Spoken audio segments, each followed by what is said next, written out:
اللہ تعالیٰ نے سورۃ شورى میں آپ کو حکم فرمایا اور آپ اپنے نزدیک کے اہل خاندان کو ڈرائیے۔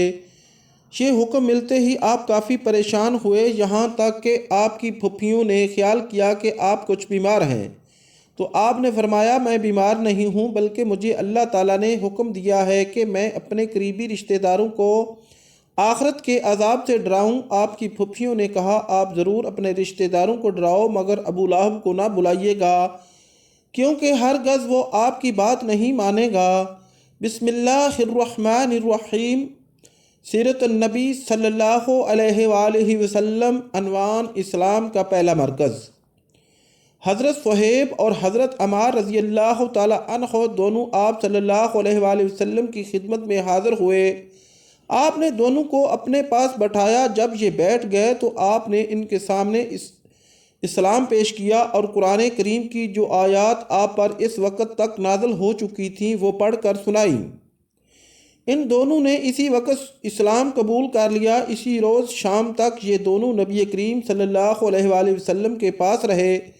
شام کو دونوں چپکے سے چلے آئے۔ حضرت عمار رضی اللہ تعالی عنہ سیدھے اپنے گھر پہنچے تو ان کے ماں باپ نے ان سے پوچھا کہ دن بھر کہاں تھے؟ انہوں نے فوراً ہی بتا دیا کہ وہ مسلمان ہو چکے ہیں۔ ساتھ ہی انہوں نے ان کے سامنے بھی اسلام پیش کیا اور اس دن انہوں نے قرآن پاک کا جو حصہ یاد کیا تھا وہ ان کے سامنے تلاوت کیا۔ ان دونوں کو یہ کلام بے حد پسند آیا۔ دونوں فوراً ہی بیٹے کے ہاتھ پر مسلمان ہو گئے۔ اسی بنیاد پر نبی کریم صلی اللہ علیہ وآلہ وسلم حضرت عمار بن یاسر رضی اللہ تعالی عنہ کو الطیب المطیب کہا کرتے تھے، یعنی پاک باز اور پاک کرنے والے۔ اس طرح حضرت عمران رضی اللہ تعالی عنہ اسلام لائے تو کچھ عرصے بعد ان کے والد حضرت حسیس رضی اللہ تعالی عنہ بھی مسلمان ہو گئے۔ ان کے اسلام لانے کی تفصیل یوں ہے: ایک مرتبہ قریش کے لوگ نبی کریم صلی اللہ علیہ وآلہ وسلم سے ملاقات کے لیے آئے۔ ان میں حضرت حسیس رضی اللہ تعالی عنہ بھی تھے۔ قریش کے لوگ تو باہر رہ گئے۔ حسیس رضی اللہ تعالی عنہ اندر چلے گئے۔ نبی کریم صلی اللہ علیہ وآلہ وسلم نے انہیں دیکھ کر فرمایا ان بزرگوں کو جگہ دو۔ جب وہ بیٹھ گئے تب حضرت حسیس رضی اللہ تعالی عنہ نے کہا یہ آپ کے بارے میں ہمیں کیسی باتیں معلوم ہو رہی ہیں؟ آپ ہمارے معبودوں کو برا کہتے ہیں۔ نبی کریم صلی اللہ علیہ وآلہ وسلم نے ارشاد فرمایا اے حسیس آپ کتنے معبودوں کو پوجتے ہیں؟ حضرت حسیس رضی اللہ تعالی عنہ نے جواب دیا ہم 7 معبودوں کی عبادت کرتے ہیں، ان میں سے 6 تو زمین میں ہیں، ایک آسمان پر۔ اس پر آپ نے فرمایا اور اگر آپ کو کوئی نقصان پہنچ جائے تو پھر آپ کس سے مدد مانگتے ہیں؟ حضرت حسیس رضی اللہ تعالی عنہ بولے اس صورت میں ہم اس سے دعا مانگتے ہیں جو آسمان میں ہے۔ یہ جواب سن کر آپ نے فرمایا وہ تو طرح تمہاری دعائیں سن کر پوری کرتا ہے اور تم اس کے ساتھ دوسروں کو بھی شریک کرتے ہو۔ اے حسیس کیا تم اپنے اس شرک سے خوش ہو؟ اسلام قبول کرو، اللہ تعالیٰ تمہیں سلامتی دے گا۔ حضرت حسیس رضی اللہ تعالی عنہ یہ سنتے ہی مسلمان ہو گئے۔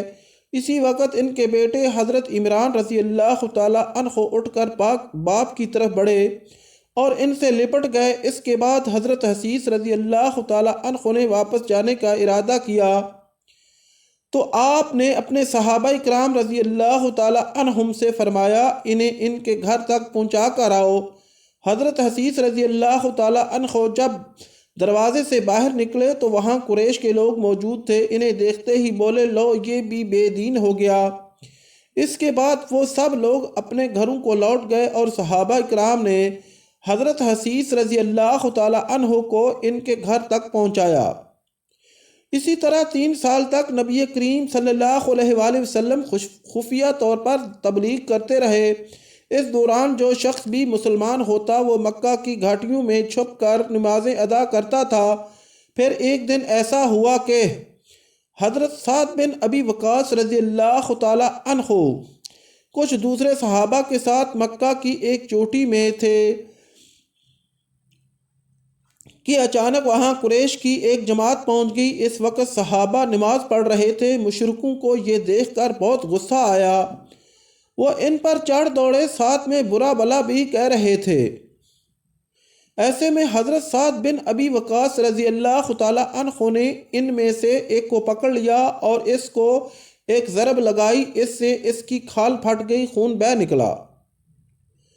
یہ پہلا خون ہے جو اسلام کے نام پر بہایا گیا۔ اب قریشی دشمنی پر اتر آئے۔ اس بنا پر نبی کریم صلی اللہ علیہ وآلہ وسلم حضرت الراقم رضی اللہ تعالی عنہ کے مکان پر تشریف لے آئے تاکہ دشمنوں سے بچاؤ رہے۔ اس طرح حضرت الراقم رضی اللہ تعالی عنہ کا یہ مکان اسلام کا پہلا مرکز بنا۔ اس مکان کو دارالرقم کہا جاتا ہے۔ نبی کریم صلی اللہ علیہ وآلہ وسلم کے دارالرقم میں تشریف لانے سے پہلے لوگوں کی ایک جماعت مسلمان ہو چکی تھی۔ اب نماز دارالرقم میں ادا ہونے لگی۔ نبی کریم صلی اللہ علیہ وآلہ وسلم صحابہ کرام رضی اللہ تعالی عنہم کو وہیں پر نماز پڑھاتے، وہیں بیٹھ کر عبادت کرتے اور مسلمانوں کو دین کی تعلیم دیتے۔ اس طرح 3 سال گزر گئے۔ پھر اللہ تعالیٰ نے آپ کو اعلانیہ تبلیغ کا حکم فرمایا۔ اعلانیہ تبلیغ کی ابتدا بھی دارالرقم سے ہوئی۔ پہلے آپ یہاں خفیہ طور پر دعوت دیتے تھے، یہاں تک کہ اللہ تعالیٰ نے سورۃ الشورى میں آپ کو حکم فرمایا اور آپ اپنے نزدیک کے اہل خاندان کو ڈرائیے۔ یہ حکم ملتے ہی آپ کافی پریشان ہوئے، یہاں تک کہ آپ کی پھپھیوں نے خیال کیا کہ آپ کچھ بیمار ہیں، چنانچہ وہ آپ کی بیمار پرسی کے لیے آپ کے پاس آئیں۔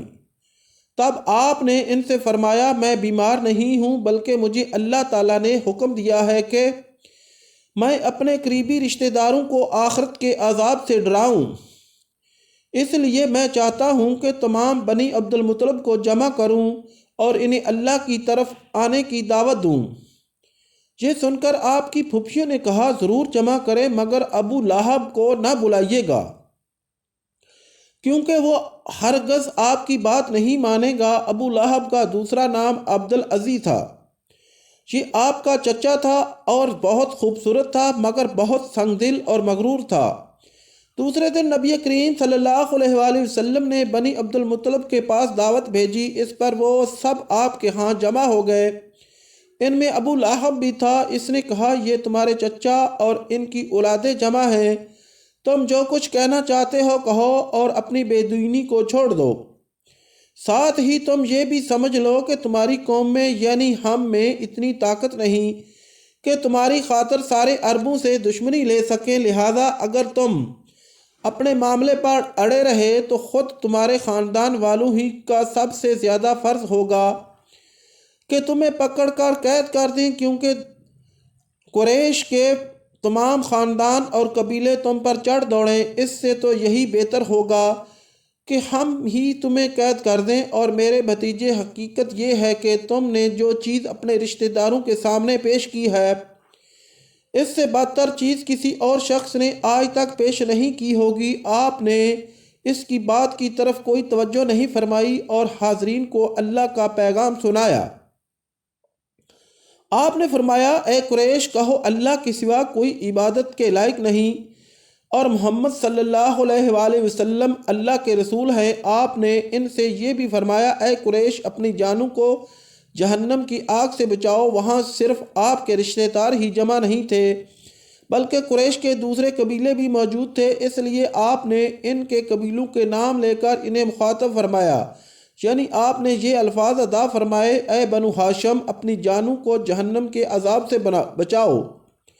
اے بنی عبد الشمس، اپنی جانوں کو جہنم کی آگ سے بچاؤ۔ اے بنی عبد المناف، اے بنی زہرہ، اے کعب بن لوی، اے بنی مرو بن کعب، اپنی جانوں کو جہنم کی آگ سے بچاؤ۔ اے صفیہ، محمد کی پھپھی، اپنے آپ کو جہنم کی آگ سے بچاؤ۔ ایک روایت کے مطابق آپ نے یہ الفاظ بھی فرمائے، نہ میں دنیا میں تمہیں فائدہ پہنچا سکتا ہوں، نہ آخرت میں کوئی فائدہ پہنچانے کا اختیار رکھتا ہوں، سوائے اس صورت کے کہ تم کہو لا الہ الا اللہ۔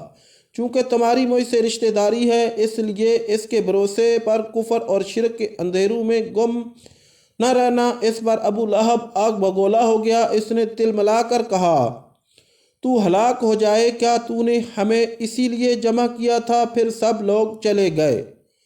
ناظرین، اگر ہماری ویڈیو اچھی لگے تو ایسی مزید ویڈیو دیکھنے کے لیے ہمارے چینل کو سبسکرائب کریں، شیئر کریں اور لائک کریں، اور اللہ تعالیٰ کے کسی ایک نام کے ساتھ کمنٹس ضرور کریں۔ شکریہ۔